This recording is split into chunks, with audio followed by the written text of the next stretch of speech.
Well, how am I getting them off? Well, just take a hammer, try and work them so that you get the whole thing gently. Just pry at it. I brought a big hammer, but I don't need that. Don't really even need one that big, but quite happy it's not sticking very good on the wall, so could have been a lot worse. Okay, well, we've got the tiles in. These are all natural stone tiles. Everyone that needs to be cut has to be cut on a wet saw. So I'm fairly happy with the way those have turned out. Now today's project is to put some plaster on this wall. Okay, so what I'm doing, I've got a scraper like this, and I'm going around and finding any high spots that need to be knocked down a little bit, because when you put the trowel on there, they'll just end up being bumps if they're not smooth. So that's that plan. Get those all knocked down.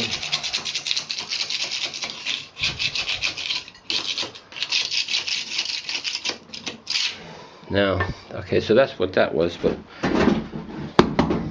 the way I did this tiling over here is I put a thin strip of wood on the top of the bathtub so I could get that gap all the way along. It didn't work out quite perfect. You can see a little bit of a gap there.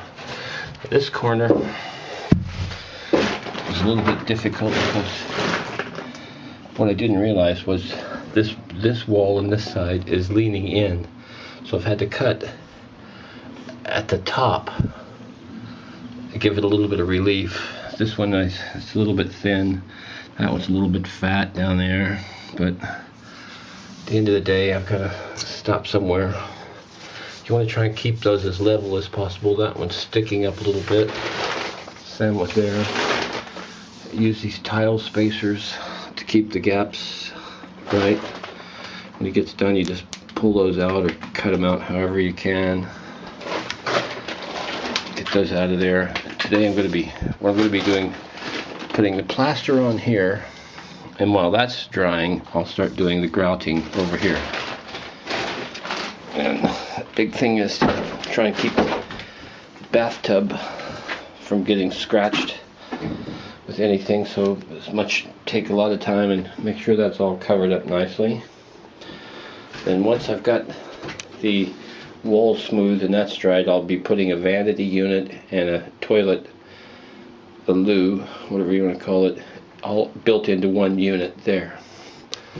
And at the end of that, we'll change the ceiling lights and prep and paint the ceiling.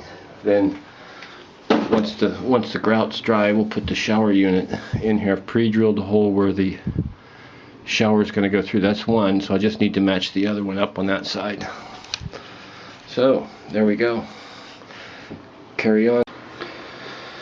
Okay, I've taken a tool like this, squeezed it into joints, giving it a good shoving it in there, shoving it into those joints, making sure those joints are nicely packed. Okay, the color has changed now, so that's telling me it's ready to be wiped off. I want these kind of reset, so I don't want them totally full. So now I've got a nice sponge that I'm going to take, and I'm going to diagonally wipe those off. Okay, and that's what the undone was. So I've done that whole section there. Don't want to do more than that because you have to work it for a while, so make sure you do it. Okay, this is a diamond bit. That's what I use to drill this. Now, to start one of these things off at an angle like that, on this, make a little cut along the bottom, and then with water, I used a bit of plumber's putty underneath to kind of catch it, used a spray gun to keep spraying it.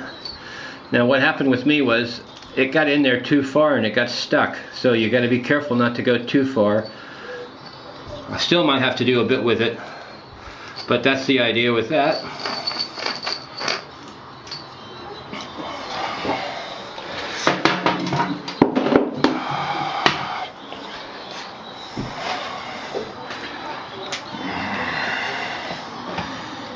That's the idea. This will be the put on there, but compression pipe fittings. Nice. Originally I had it up here and it was way too the shower head would have been way too high, so fortunately before I drilled any more holes I lowered it down. There we go.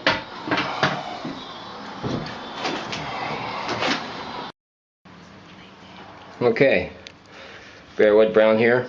Now what I got a case of here is I need to replace the siphon inside this LOO, and guess what? The bolts are rusted and there's no way you're going to get those to turn underneath. So what I've done so far, I've loosened the water supply. Now I've had to drain the tank down because this customer doesn't have a shut-off valve or an isolating valve in the kitchen where it usually is. So that's disconnected those, drained the tank in the top, disconnected that, and I've taken my reciprocating saw and cut the bolt loose on that side. Now what I gotta do now is cut this one loose on this side.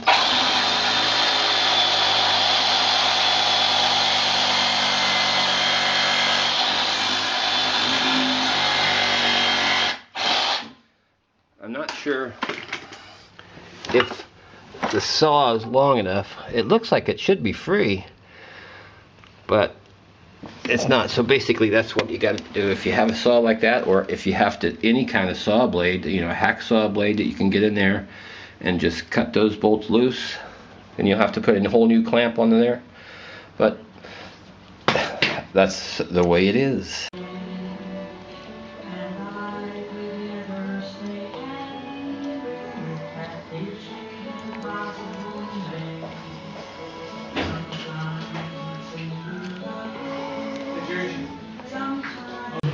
Okay, well, that's what it looks like